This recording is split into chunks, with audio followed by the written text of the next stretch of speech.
Ben ritrovati, sono davvero tante le notizie all'interno del nostro TG, ma cominciamo dai titoli. Salta il previsto incontro tra le organizzazioni sindacali e il commissario Cotticelli, protesta dei sindacati in mancanza di rispetto anche nei confronti del prefetto. Dopo i rilievi della Corte dei Conti sul bilancio regionale, Oliverio precisa i crediti che i comuni hanno presso la regione è problema antico. Riti esoterici per circuire anziani e persone deboli in manette insegnante di religione. Decine e decine i giovani truffati dall'organizzazione smantellata dai carabinieri dalla procura di Castrovillari, finti corsi per diventare operatore sociosanitario costati alle vittime tempo e denaro, l'aspetto più drammatico della vicenda, il suicidio di un corsista. Percepiva il reddito di cittadinanza e arrotondava rubando portafogli ai visitatori del cimitero di Gizzeria, sessantenne beccato dai carabinieri. Chiude la caserma dei Vigili del Fuoco di Rende, sovraffollata quella di Cosenza, disagi denunciati dalla Guil. Dopo 38 anni il Giro d'Italia farà tappa a Camigliatello-Silano, la carovana rosa partirà da Mileto, il giro passerà anche da Cosenza, Castrovillari, Brindisi, la seconda tappa. La Regina vince in casa e raggiunge la vetta della classifica, prima vittoria stagionale del Rende. Ancora ben ritrovati dalla redazione del TG10. In primo piano c'è la sanità con il braccio di ferro tra il commissario Cotticelli e i sindacati. Cotticelli diserta l'incontro con i sindacati e i sindacati stessi puntano l'indice contro il commissario. Ha disatteso, dicono, gli accordi sottoscritti a Catanzaro dinanzi al prefetto. Vediamo.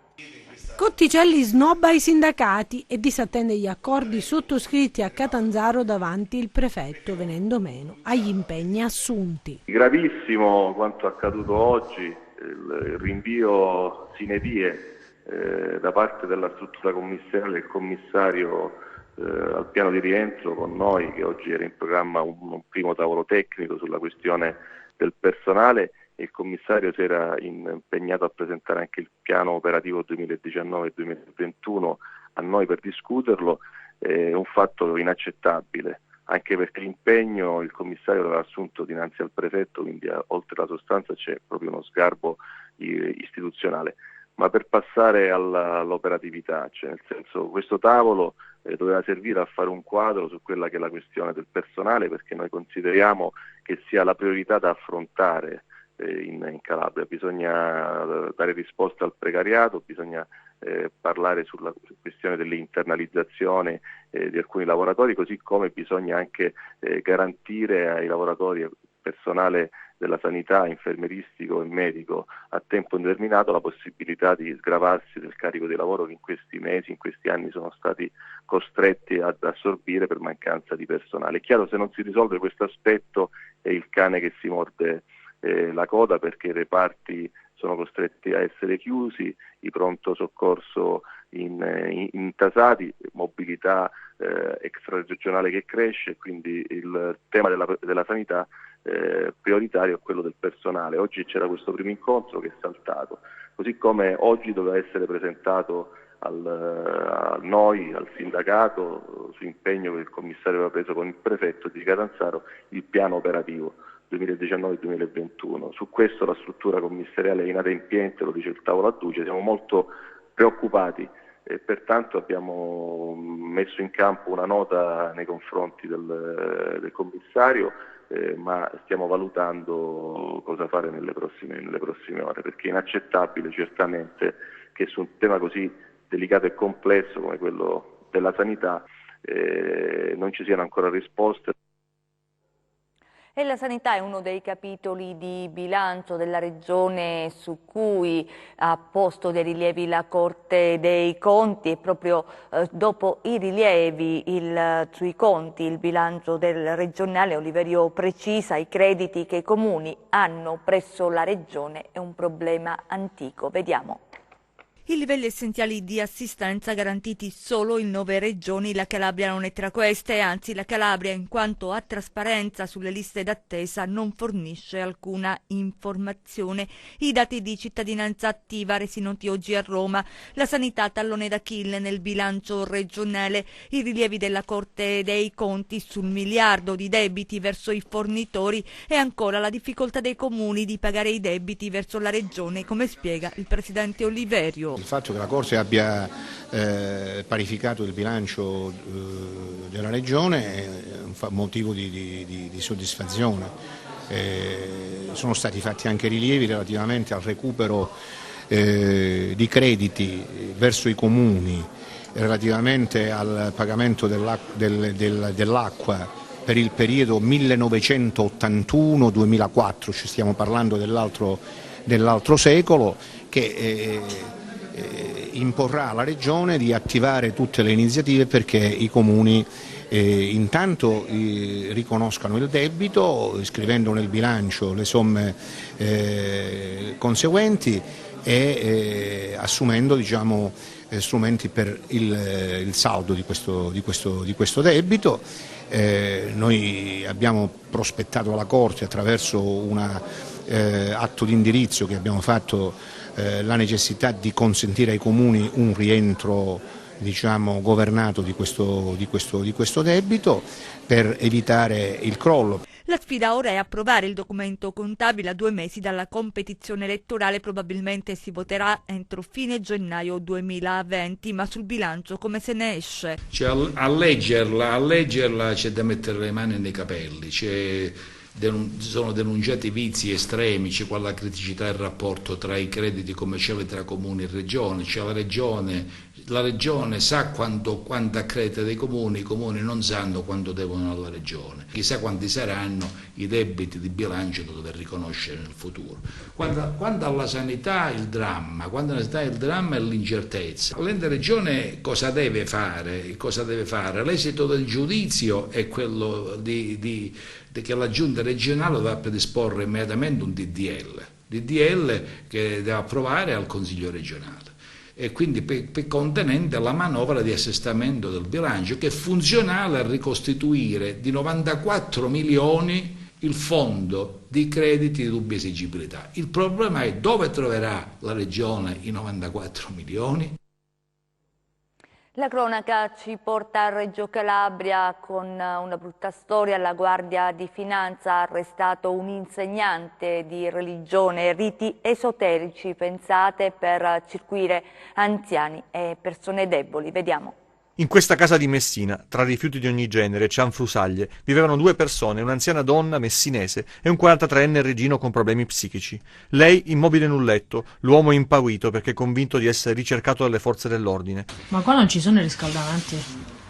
Come? I riscaldamenti ci sono? No. No? E non ha freddo lì? Sta tremando. Una prigione scoperta dalla Guardia di Finanza in un appartamento di proprietà di un insegnante di religione. La donna di 59 anni è stata arrestata per circonvenzione di incapace. Sfruttando la sua professione e le sue frequentazioni, avvicinava e irretiva persone psicologicamente deboli e incapaci, individuandole nelle mense dei poveri, nelle case di riposo o nelle opere caritatevoli. Donne e uomini che l'insegnante raggirava per impadronirsi dei loro beni mobili e immobili, di denaro e oggetti di valore, facendo firmare procure speciali, testamenti e deleghe ad operare sui conti correnti loro intestati. Per raggiungere i propri scopi, la donna ricorreva a pratiche esoteriche e rituali che le permettevano di creare un clima di suggestione, esercitando una forte influenza su menti già di per sé instabili e di instaurare un rapporto di dipendenza. È stato proprio un atto firmato dal 43enne reggino a insospettire i militari della Guardia di Finanza, una denuncia sottoscritta dall'uomo con calligrafia quasi infantile, ma scritta in modo forbito. Il documento, che rivendicava la proprietà di beni ereditati da alcuni parenti, faceva parte evidentemente dei raggiri organizzati dall'insegnante. Le indagini, coordinate dal procuratore di Reggio Calabria Giovanni Bombardieri e dall'aggiunto Dominigliani, sono state supportate da sopralluoghi, perquisizioni e appostamenti, analisi di strumenti informatici, accertamenti bancari, perizie psichiatriche nei confronti delle persone offese. L'anziana donna e il disabile, segregati nell'appartamento, sono stati presi in carico dal 118 e dai servizi sociali. Ancora per la cronaca sono tanti, decine e decine i giovani truffati dall'organizzazione che è stata smantellata dai Carabinieri e dalla Procura di Castrovillari. Parliamo dei finti corsi per avere il titolo di operatore sociosanitario, costati alle vittime tempo e denaro. L'aspetto più drammatico della vicenda lo ha detto ieri in conferenza stampa il procuratore Facciolla, il suicidio di uno dei corsisti. Vediamo. Ha suscitato molto clamore l'inchiesta Ponzi, coordinata dalla Procura di Castrovillari, che ha portato all'arresto di 6 persone che avrebbero organizzato falsi corsi per operatori sociosanitari, truffando in questo modo molti disoccupati che hanno investito tempo e denaro, visto che il corso costava 2.000 euro, sperando alla fine di avere una chance per entrare nel mondo del lavoro. Ma il certificato che rilasciava la scuola coinvolta nell'inchiesta, la Sud Europa, con sede legale ad Altomonte, era solo carta straccia. La scuola non risultava iscritta nel registro delle imprese di alcuna provincia italiana, era sconosciuta alla Regione Calabria, eppure gli organizzatori della truffa hanno fornito false informazioni ai corsisti, uno dei quali si è suicidato. È stata la fidanzata dell'uomo, un 50enne, a raccontare ai Carabinieri come il compagno, dopo aver scoperto di essere stato truffato, sia caduto in un profondo stato di depressione, arrivando nel 2016 al tragico gesto. E questo forse l'aspetto più drammatico della vicenda, sul quale la Procura di Castrovillari, guidata da Eugenio Facciolla, continua ad indagare, ma ci sono altri elementi che vanno chiariti, come ad esempio l'utilizzo di una sala dell'ospedale di Trebisacce per tenere le lezioni. Come è stato possibile tenere corsi truffa nei locali all'interno di un ospedale? È vero che ci sono coinvolti 2 dipendenti dell'ASP di Cosenza ritenuti referenti all'organizzazione che lavoravano all'ospedale di Trebisacce, ma possibile che nessuno si sia accorto di nulla? L'azienda sanitaria di Cosenza, venuta a conoscenza dello svolgimento dei corsi in carenza di qualsiasi autorizzazione, aveva imposto l'immediata cessazione delle attività, ma il business e le lezioni non si sono fermate, proseguendo all'interno delle sale di un hotel di Trebisacce, e così gli organizzatori hanno continuato a truffare e ingannare decine e decine di corsisti. Le indagini dei Carabinieri vanno avanti. Gli arrestati avrebbero organizzato negli anni 2015-2017 oltre 30 corsi di operatore sociosanitario con formazione complementare, 6 incensurati che avrebbero messo in piedi una truffa, lucrando sulle speranze di giovani che investivano in corsi di formazione con la speranza di inserirsi nel mondo del lavoro. Ma i corsi erano fasulli e gli aspiranti OS sono rimasti con un pugno di mosche in mano. Percepiva il reddito di cittadinanza e, pensate, arrotondava rubando portafogli ai visitatori del cimitero di Gizzeria. Un 60enne è stato arrestato dai Carabinieri. È stato sorpreso grazie alle telecamere il 60enne che rubava portafogli al cimitero di Gizzeria Lido. L'uomo percepiva il reddito di cittadinanza, ma arrotondava compiendo furti ai danni di chi rendeva omaggio ai propri cari scomparsi. Eccolo nelle immagini riprese dalle telecamere. L'uomo aspettava che i parenti dei defunti lasciassero incustoditi i propri effetti personali. Le vittime non avrebbero mai immaginato che proprio in un luogo di preghiera qualcuno potesse derubarli, e invece, appena si allontanavano per cambiare l'acqua ai fiori posti sulle lapidi, misteriosamente sparivano borse e borselli. Al 60enne bastavano pochi secondi per intrufolarsi nei corridoi del cimitero, nelle cappelle di famiglia, per portarsi via tutto ciò che riusciva ad arraffare. Diversi colpi messi a segno solo negli ultimi giorni, con un bottino di oltre 1.000 euro. I Carabinieri, dopo aver ricevuto numerose segnalazioni, si sono appostati nel cimitero e hanno sorpreso l'uomo mentre svuotava l'ennesima borsa, arrestandolo in flagranza di reato. Al 60enne è stata applicata la misura dell'obbligo di presentazione alla polizia giudiziaria e ovviamente gli è stata sospesa l'elargizione del reddito di cittadinanza. Le altre notizie di cronaca nelle nostre brevi.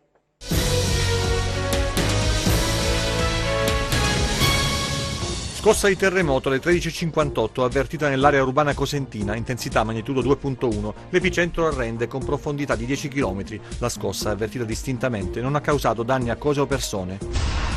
Il presidente Mario Oliverio, nella qualità di legale rappresentante pro tempore della Regione Calabria, parte offesa nel procedimento pendente dinanzi alla Corte d'Assise di Catanzaro, ha dato procura speciale all'Avvocatura affinché assista e difenda la Regione nel processo a carico dei presunti assassini Matteo Vinci, morto in seguito all'esplosione di un'autobomba all'Imbadi più di un anno fa. Il Tribunale di Cosenza ha annullato l'ordinanza del Comune di Cosenza che imponeva a Sorical di erogare più acqua rispetto al fabbisogno dei cittadini. Secondo i giudici la colpa dell'alta percentuale di dispersione idrica della città dei Abruzzi non può essere attribuita alla società che gestisce il servizio idrico. Stato di agitazione per i dipendenti della ditta che si occupa della pulizia e sanificazione degli uffici del Comune di Cosenza. L'azienda ha comunicato il ritardo nel pagamento dello stipendio di settembre e che il ritardo è dovuto al mancato saldo delle fatture dei mesi di luglio, agosto e settembre da parte del municipio. Incidente sul lavoro a Bisignano, un uomo è caduto da un'impalcatura ed è ricoverato all'ospedale di Cosenza con prognosi riservata. Il personale della Guardia Costiera di Crotone ha sequestrato 150 kg di tonno alla lunga sbarcato illegalmente nel porto di Cirò Marina. Il prodotto non tracciato, pescato illecitamente in acque locali, privo di qualsivoglia documentazione che ne attestasse la tracciabilità, era destinato ad imprese commerciali del territorio nazionale. Nuovo sbarco di migranti nella Locride, si tratta del quinto sulla costa ionica calabrese negli ultimi 10 giorni. Ad essere intercettata a Capo Bruzzano, a poca distanza dalla riva, da una motovedetta della sezione navale della Guardia di Finanza di Rocella Ionica, è stata un'imbarcazione a vela di circa 15 metri con a bordo 46 migranti, in prevalenza di nazionalità irachena e iraniana, tra i quali una donna. La chiusura della sede dei Vigili del Fuoco a Rende sta creando disagi in quella di Cosenza, che adesso è sovraffollata. La denuncia è di Bonaventura Ferri della UIL. Vediamo. Qualche giorno fa sono iniziati i lavori di abbattimento della caserma dei Vigili del Fuoco di Rende. Qui sarà costruita una nuova e moderna struttura. Segnaliamo che i lavori di demolizione sembrano già aver segnato il passo e di questo magari ci occuperemo in seguito, ma intanto si è creato un disagio nella sede centrale dei Vigili del Fuoco di Cosenza, un sovraffollamento di personale che si traduce anche nella mancanza di parcheggi. La UIL Pubblica Amministrazione lancia un appello. Sono iniziati i lavori di demolizione e se tutto va per il meglio per l'estate prossima i Vigili del Fuoco saranno di nuovo qui a Rende. Era aprile dello scorso anno che già dovevano andare via e noi siamo molto soddisfatti perché con le nostre battaglie siamo riusciti a tenere i pompieri a Rende per un altro anno e mezzo vicini alla cittadinanza.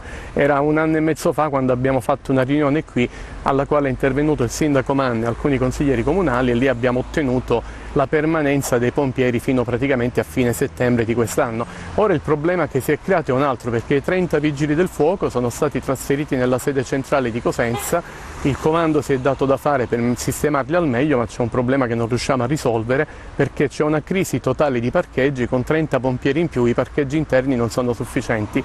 Davanti ad ogni edificio strategico ci sono dei parcheggi dedicati in città tranne che la caserma dei vigili del fuoco. Il sindaco Manna si era ripromesso in riunione con noi, con i sindacati, di parlare anche con il sindaco Chiuto.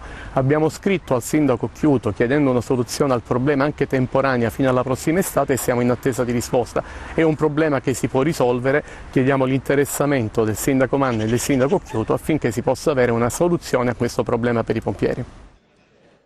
E c'è un aggiornamento rispetto alla notizia che vi abbiamo dato nelle nostre brevi di cronaca, l'operaio ferito a Bisignano, l'incidente sul lavoro, lo ricordiamo, un operaio di 48 anni che è rimasto gravemente ferito in un incidente sul lavoro accaduto in un cantiere a Bisignano, siamo nel Cosentino. I carabinieri hanno denunciato il titolare dell'impresa, titolare e proprietaria del cantiere, che si trova nella piazza centrale del paese con l'accusa di lesioni personali colpose e violazione della normativa sulla sicurezza sul lavoro.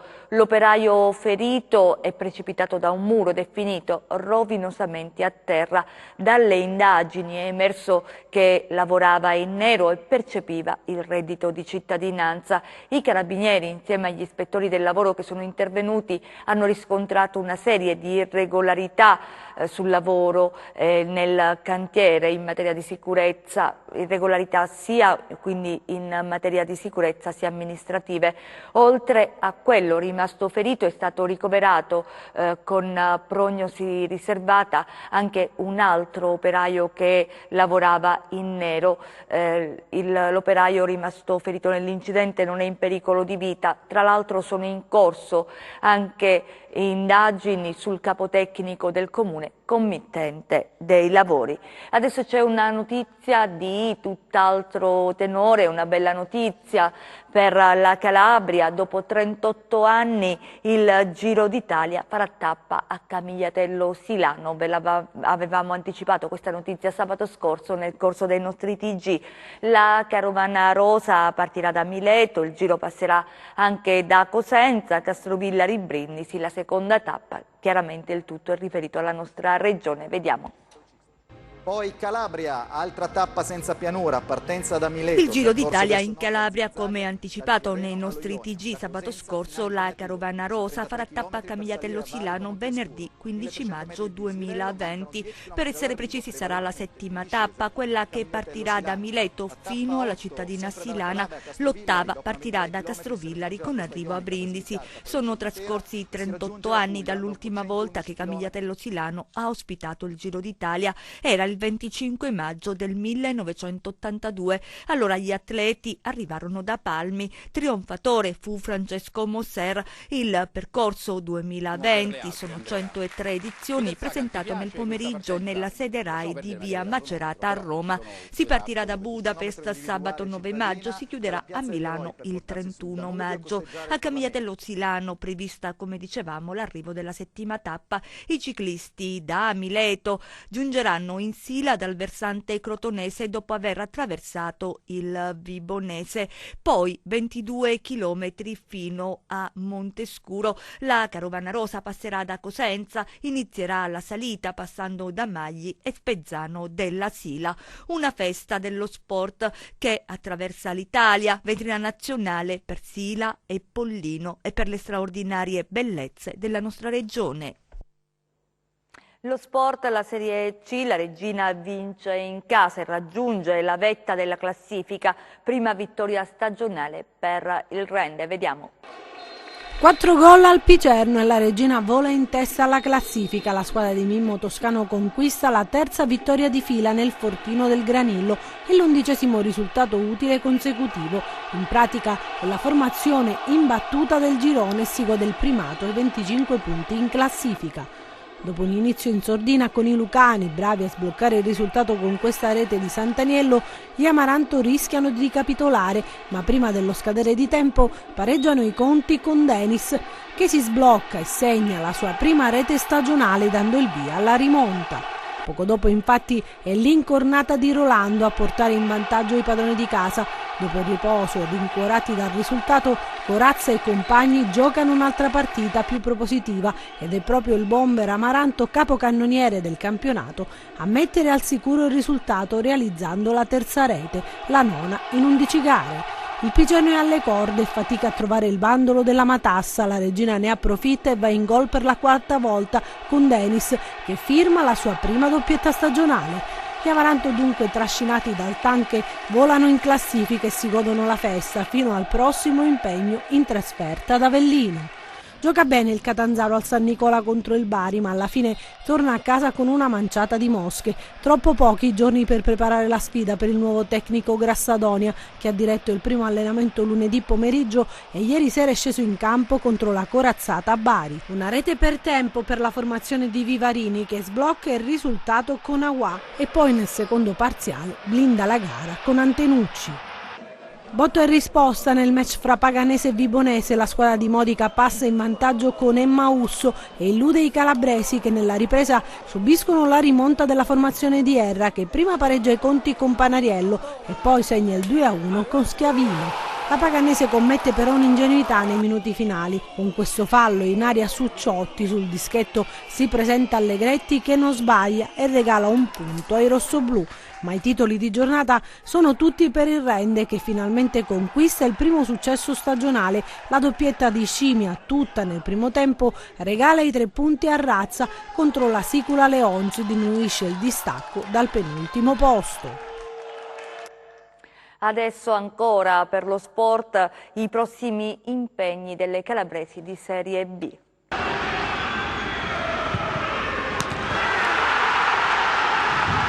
Il suo gol in città della Cosenza è stato scelto come il più bello dell'8ª giornata. Jaime Baez spera di ripetersi già sabato, quando al San Vito arriverà il Chievo. A proposito dello stadio, ecco una foto dall'alto in cui spicca la brillantezza e la compattezza del terreno di gioco. Sfruttare l'entusiasmo ritrovato è la parola d'ordine dei lupi, lo conferma Luca Bittante, entrato a partita in corso con i veneti. Finalmente è arrivata, era tanto tempo che speravamo in questa vittoria, nel lavoro che abbiamo sempre fatto in queste settimane, soprattutto dopo l'inizio un po' difficile che abbiamo affrontato, però l'importante è che sia arrivata e dobbiamo essere bravi a dare continuità e sperando che sia solo l'inizio di una cavalcata importante. Prestazione maiuscola a Pisa, che però non è valsa i 3 punti per il Crotone, che comunque resta in scia del Benevento grazie ai 4 risultati utili di fila. Sabato allo Scida arriverà il Venezia e servirà un'altra prova maiuscola per centrare di nuovo la vittoria. È una squadra che gioca a viso aperta, ho visto qualche partita del Venezia e davvero mi ha impressionato perché giocano bene, ho visto addirittura una partita che hanno giocato in 10 e hanno stradominato, quindi ci aspetta una partita davvero dura, però affrontiamo la partita con la stessa intensità, la stessa umiltà e vogliamo fare risultato davanti al nostro pubblico. Chiudiamo con le previsioni del tempo.